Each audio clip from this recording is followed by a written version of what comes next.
The invitation arrived in September. Columbia University. Presidential Scholars Welcome Evening. A celebration for incoming freshmen who'd received full academic scholarships. November 15th at 6 p.m. Low Memorial Library. Business casual. Family welcome. My nephew Ethan had earned one of those scholarships. Perfect SAT scores. Valedictorian. National Merit Scholar. He was going to study pre-med. Follow in his aunt's footsteps, my brother Michael kept saying. Except Michael had no idea what my footsteps actually looked like. The invitation included a +1. Dr. Claire Mitchell and guest. I didn't have a guest. I'd been divorced for 6 years. My ex-husband had wanted children. I wanted my career. We'd wanted different lives. I RSVP'd for one. 2 weeks before the event, Michael called. Claire, you're coming to Ethan's thing at Columbia, right? Wouldn't miss it, I said. Great. We'll sit together. It's this whole reception thing. The dean is speaking. Very prestigious. Ethan's so excited. I'm excited too. He's going to be pre-med. Just like his aunt. Michael's voice was warm with pride. Remember when you were pre-med? Now look at you. Working at the hospital. It's come full circle. Working at the hospital. That's how Michael described my career. For the past 20 years. I'd stopped correcting him 15 years ago. It has, I said simply. Listen, Claire, I know you're busy with your hospital job, but try to dress nice for this, okay? It's Columbia. Very formal crowd. Lots of important people. I'll do my best, I said. Great. See you there. He hung up. I sat in my office staring at my phone. My office. Director of Cardiovascular Surgery, Columbia University Irving Medical Center. Corner office on the 8th floor. Windows overlooking the Hudson River. My name on the door. Dr. Claire Mitchell MD PhD. 3 diplomas on the wall. Columbia undergrad, Columbia Medical School, Columbia PhD in biomedical engineering. I'd spent my entire professional life at Columbia. 24 years. From undergraduate student to attending surgeon to department director. But to my brother, I worked at the hospital. Michael and I had never been close. 6 years apart. He was the older brother. The golden child. The one who did everything right according to our parents' standards. He went to Penn State. Studied business. Graduated with a 3.4 GPA and got a job as a sales manager at a pharmaceutical company. Married young. Had Ethan at 26. Climbed to regional director by 35. Now at 52 he was VP of sales making $240,000 a year. Our parents thought he'd conquered the world. I was different. The intense younger sister. The one who studied too much. Who chose science over social life. Who went to Columbia on a full scholarship while Michael paid full tuition at Penn State. Claire's the smart one, Dad used to say. Like it was a consolation prize. But Michael's the successful one, Mom would add. I graduated Columbia summa cum laude. Got into Harvard Medical School, Johns Hopkins, and stayed at Columbia for their MD-PhD program. 8 years of medical school and doctoral research. 3 years of general surgery residency. 3 years of cardiothoracic surgery fellowship. I performed my first solo heart surgery at 32. At 35 I was appointed assistant professor of surgery. At 39 I became the youngest associate professor in the department. At 42 I was named director of cardiovascular surgery. I oversaw 17 surgeons, managed a $47 million annual budget, and performed approximately 140 surgeries per year. I'd published 73 peer-reviewed papers. I'd developed a new minimally invasive technique for aortic valve replacement that had been adopted by hospitals worldwide. I'd trained 34 cardiac surgeons who now worked across the country. Last year I'd been named one of the top 50 cardiac surgeons in America by U.S. News and World Report. But my family still thought I was a hospital worker. I tried to explain once. 12 years ago at Thanksgiving. I'm not just working at the hospital, I'd said. I'm directing the cardiovascular surgery department. I manage the entire program. That's great, Claire, Michael had said. Management is good. I'm in management too. Regional director now. It's not the same. We're both doing well, he'd interrupted. Different paths but both successful. Our parents had smiled. Relieved that their children weren't competing. Except we weren't competing because they didn't understand we weren't in the same league. Michael managed sales teams for a pharmaceutical company. I operated on human hearts. But explaining felt like bragging. So I stopped trying. "How's the hospital?" became their standard question. "Good," became my standard answer. And the years passed with my family thinking I was a mid-level hospital employee making decent money and living a modest life. The truth was more complicated. As director of cardiovascular surgery, my salary was $520,000 annually, plus bonuses for research grants and publications. My net worth was approximately $4.7 million. I owned a brownstone in the Upper West Side. 3 bedrooms. Bought 12 years ago for $1.8 million.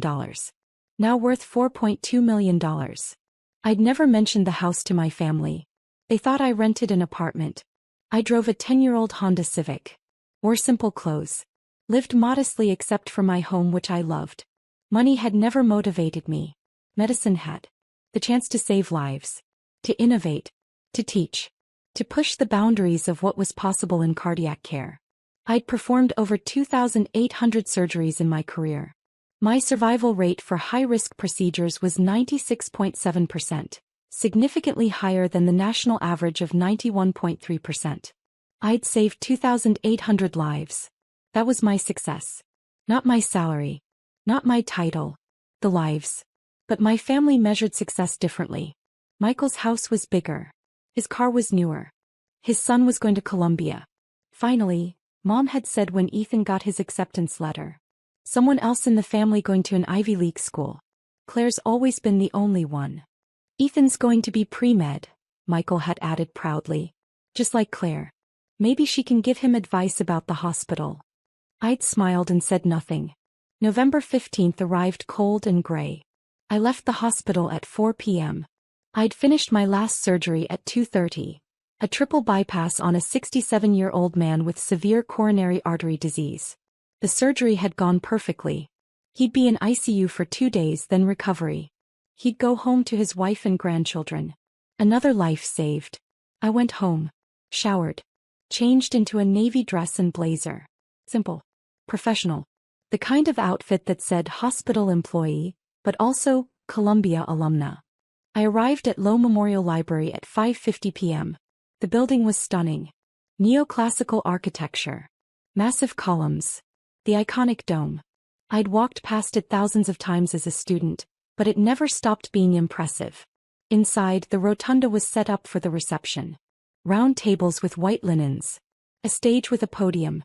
Screens on either side showing the Columbia crest. I found the check-in table. "Name?" asked the student volunteer. "Dr. Claire Mitchell." She scanned the list. Her eyes widened slightly. "Oh, Dr. Mitchell. Yes. You're at table 3. That's the VIP section. Presidential donors and distinguished faculty." "Thank you." I found table 3. Front section. 2 other people were already seated. I recognized one. Dr. Patricia Huang, Dean of Columbia Medical School. "Claire." She stood and hugged me. "So glad you're here. Wouldn't miss it. My nephew is one of the scholars." "Wonderful. These kids are incredible. We're so lucky to have them." The other person at the table introduced himself. "Robert Chin. I'm on the board of trustees." "Claire Mitchell. I'm faculty at the medical school." "What department?" "Cardiovascular surgery." Are you the Dr. Mitchell who developed the minimally invasive aortic valve technique?" "I am." "Brilliant work. My father had that procedure last year. Changed his life." We talked about cardiac innovation.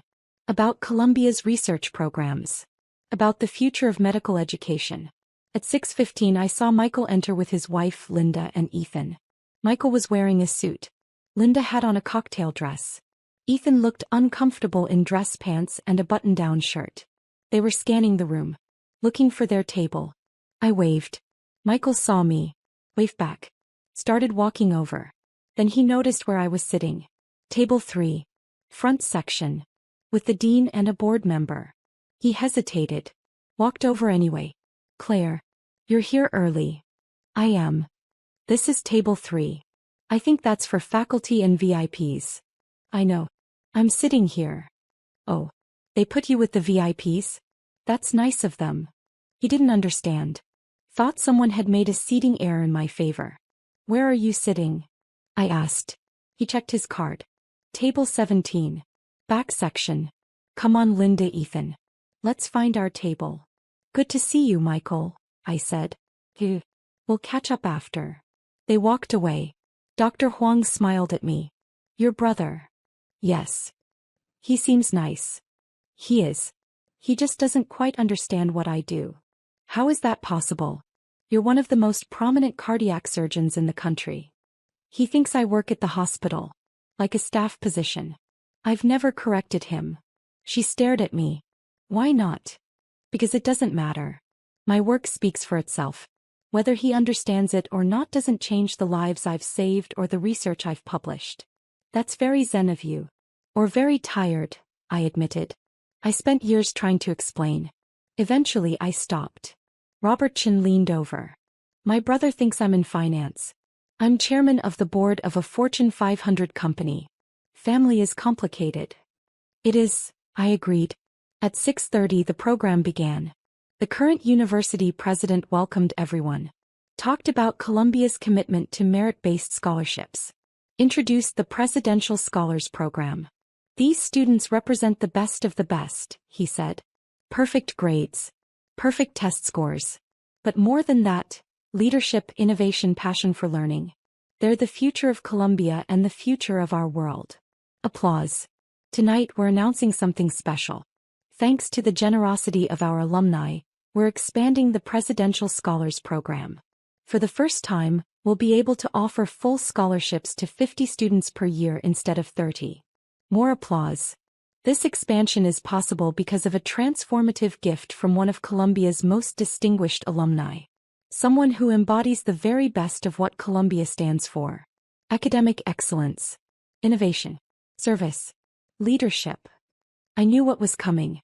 I'd made the donation 6 months ago. $8 million to endow 20 additional scholarships in perpetuity. The interest would fund full 4-year scholarships for students who couldn't otherwise afford Columbia. I'd asked to remain anonymous. But the development office had convinced me to let them announce it at this event. It will inspire the students, they'd said. Show them what's possible. I'd agreed. Reluctantly. Now sitting at table 3 I realized Michael was in the audience. At table 17. About to find out who his sister really was. The president continued. This alumna graduated summa cum laude. Completed her MD and PhD here. Became one of the youngest department directors in Columbia Medical Center history. She's published over 70 papers, developed life-saving surgical techniques, and trained dozens of surgeons who now save lives across the country. I could see table 17 from where I sat. Michael was listening politely. Probably wondering who this impressive person was. Last year she was named one of the top 50 cardiac surgeons in America. This year she's giving $8 million to ensure that students like our presidential scholars can afford to attend Columbia regardless of their financial circumstances. The screens lit up. My photo appeared. Professional headshot from the medical center website. Below it, Dr. Claire Mitchell MD PhD, Director of Cardiovascular Surgery, Columbia University Irving Medical Center. Please join me in thanking Dr. Claire Mitchell for her extraordinary generosity and her lifetime of service to Columbia. The room erupted. 800 people stood, applauding. I stood slowly, smiled, waved slightly. At table 17 Michael was frozen. His mouth was open. He was staring at the screen. Then at me. Then at the screen again. Linda was standing and clapping, but she looked confused. Ethan was staring at me with an expression I couldn't quite read. The president gestured for me to come to the stage. I walked up. The applause continued. He handed me the microphone. Thank you, I said. I'm not much of a public speaker. I'm better with scalpels than words. Light laughter. But I want to say something about why this scholarship matters to me. 28 years ago I was sitting where these students are sitting. A presidential scholar. First in my family to go to an Ivy League school. Daughter of a factory worker and a teacher. I had perfect grades but no money for tuition. I paused. Columbia gave me a full scholarship. Without that scholarship I would have gone to state school. Maybe become a nurse instead of a surgeon. Maybe never had the opportunity to develop new surgical techniques or train the next generation of cardiac surgeons. That scholarship changed my life. I looked at the presidential scholars. 50 faces. Young. Eager. Brilliant. So this donation isn't charity. It's paying forward what Columbia gave me. The chance to reach my potential. The chance to serve. The chance to make a difference. I looked at table 17. Michael was still frozen. Not clapping. Just staring. These students will do extraordinary things. They'll cure diseases. Build companies. Create art. Serve communities. Lead movements. And someday maybe they'll pay it forward too. Maybe they'll give some other brilliant kid the chance they had. I held up the certificate the president had given me. Thank you, Columbia. For believing in merit over money. For creating opportunities. For changing lives. The applause was thunderous. I walked off stage. Back to table 3. Dr. Huang hugged me. That was beautiful. Thank you. Robert Chin shook my hand. $8 million. That's transformative. It's an investment, I said. In the future. The rest of the evening was a blur. Dinner was served. I made small talk with the table. Students approached to thank me. Faculty members congratulated me. At 8:30 the formal program ended. Networking began. Michael appeared at my table. Claire. Can we talk? Of course. We walked to a quiet corner of the rotunda. He looked shaken. You donated $8 million. Yes. $8 million. Yes, Michael. Where did you get $8 million? I saved it. Over 24 years. Plus investments. Plus the sale of some stock options. Stock options from what? I consult for a medical device company. They gave me equity. The company went public. The stock appreciated.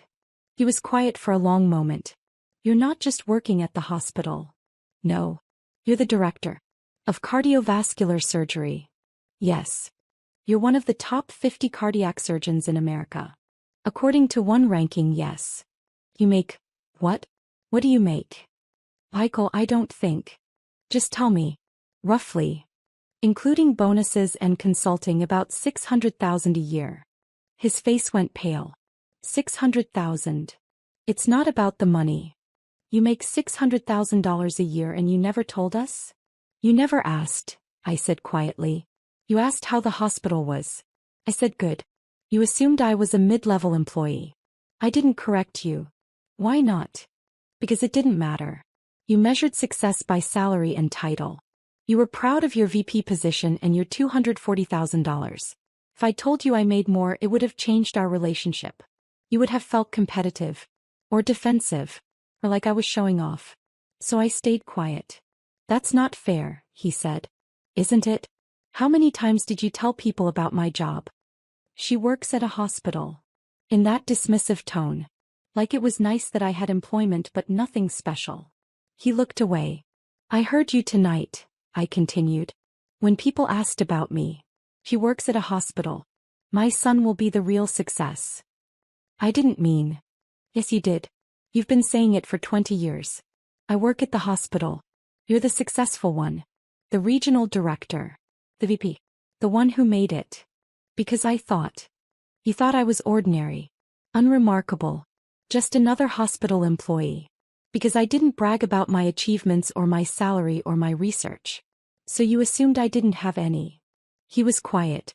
Michael, I've performed over 2,800 heart surgeries. I've saved 2,800 lives.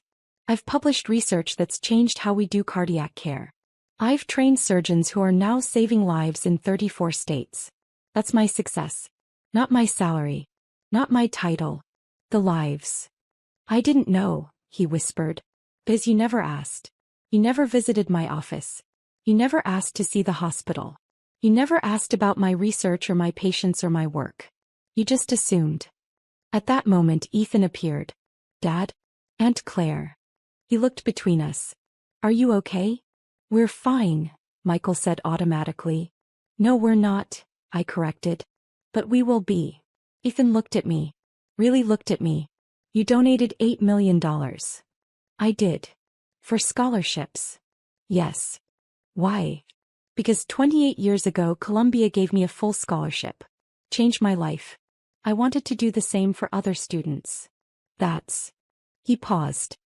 That's incredible. Thank you. I had no idea you were so successful. Most people don't, I said. I don't advertise it. Dad said you worked at the hospital. Like as a staff person or something. Michael looked ashamed. I do work at the hospital, I said. I'm just also the director of cardiac surgery. Both things are true. Ethan smiled. Can I ask you something? Of course. You said you're going to follow in your footsteps. The pre-med thing. But I don't even know what your footsteps look like. Would you tell me? Really tell me? I looked at Michael. He nodded. I'd be happy to, I said. We went to a coffee shop near campus. The three of us. I told Ethan everything. About medical school. The sleepless nights. The first time I held a human heart in my hands during surgery. The feeling of knowing that if I made one wrong move the patient would die. I told him about my first solo surgery. A 54-year-old woman with aortic valve disease. How I'd been terrified. How my hands had shaken. How the surgery had taken 6 hours. How she'd survived and hugged me 2 weeks later and said, "You gave me my life back." I told him about the research. The years of studying minimally invasive techniques. The failures. The breakthroughs. The moment I realized we could do valve replacements without opening the entire chest cavity. I told him about the first patient who received my new technique. How the recovery time was cut in half. How the complication rate dropped. How other surgeons started adopting it. I told him about the teaching. Training residents and fellows. Watching them perform their first surgeries. Knowing they'd go on to save thousands of lives. That's the real success, I said. Not the salary or the title or the awards. It's the woman who gets to watch her grandchildren grow up because you replaced her valve. It's the man who gets to walk his daughter down the aisle because you repaired his coronary arteries. It's the lives you save and the lives those people touch. Ethan was listening intently. Do you ever lose patience? Yes, I said honestly. Surgery is risk. Sometimes we do everything right and the patient still dies. Those are the hardest days. How do you handle it? I remember the ones I saved. The 96.7% who survived. The families who got to keep their loved ones. And I used the losses to make me better. To refine my technique. To reduce risk. Every patient who dies teaches me something that might save the next one. Michael was quiet. Just listening. I want to do that, Ethan said. I want to save lives. Then you'll be a great doctor, I said. Will you help me? Like mentor me through pre-med? I'd be honored. He smiled. This is so much cooler than I thought. Dad always said you worked at the hospital like it was boring. But this is amazing. Michael flinched. I reached over and squeezed his hand. Your dad didn't know. How could he? I never told him. You could have, Michael said quietly. Why didn't you? Because you seemed happy thinking you were the successful one. The golden child. The one who'd made it. I didn't want to take that away from you. That's incredibly sad, he said. Or incredibly kind, I countered. Depending on how you look at it. I've been a jerk, he said. For 20 years. Introducing you as my sister who works at a hospital, like it was cute that you had a job. You weren't a jerk. You were uninformed. There's a difference. I should have asked more questions. Yes, you should have. But you can start now. Over the next 6 months, everything changed. Michael visited my office at the hospital. Watched me do rounds. Sat in the observation gallery during a surgery. Saw what I actually did. Afterward he'd said, "That was the most intense thing I've ever witnessed. You're incredible, Claire." Thank you. I'm sorry I didn't see it before. You see it now. That's what matters. Ethan started coming to the hospital every other week. Shadowing me. Bernie. Asking questions. I introduced him to residents. Let him observe procedures. Taught him about anatomy and physiology and the art of surgery.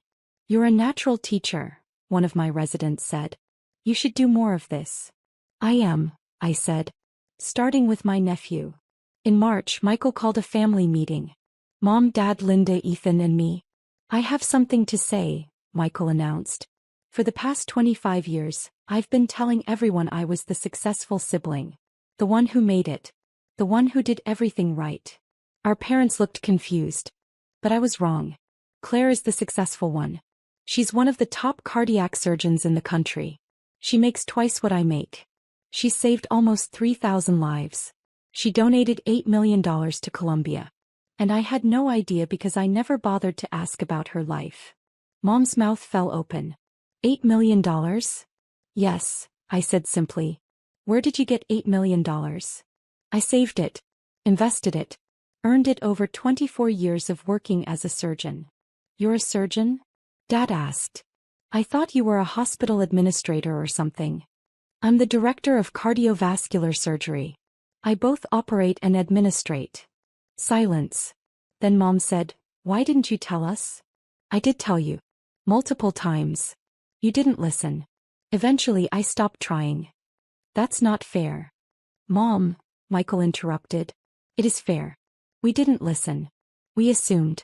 We were so busy being proud of my regional director title that we never asked what Claire's title was. I'm proud of your title, I said to Michael. You worked hard for it. But we can both be successful. Success isn't a competition. I know that now, he said. I wish I'd known it 20 years ago. Dad stood. Walked over to me. Hugged me. I'm proud of you, Claire. So proud. And I'm sorry I didn't say it more often. Thank you, Dad. Mom joined the hug. My daughter, the heart surgeon. Cardiac surgeon, I corrected gently. But close enough. In May, Columbia held its annual donor recognition event.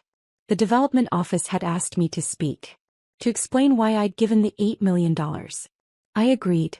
The event was at the faculty house. 300 guests. Major donors. University leadership. Faculty. Students. My whole family came. Mom, Dad, Michael, Linda, Ethan. They sat at table 5. Front section. Proud. When I was introduced, they stood and cheered louder than anyone. I walked to the podium. Looked out at 300 faces. And began. 28 years ago, I walked onto this campus as a scared 18-year-old from a working-class family in New Jersey. I'd been accepted to Columbia with a full presidential scholarship. Without that scholarship, I would have gone to Rutgers. Probably become a nurse. Maybe taught biology at a high school. I paused. But Columbia gave me a chance. A chance to study with the best professors. To work in world-class research labs. To attend medical school. To become a cardiac surgeon. To save lives. I looked at my family. My family didn't always understand my path. They thought I worked a modest hospital job.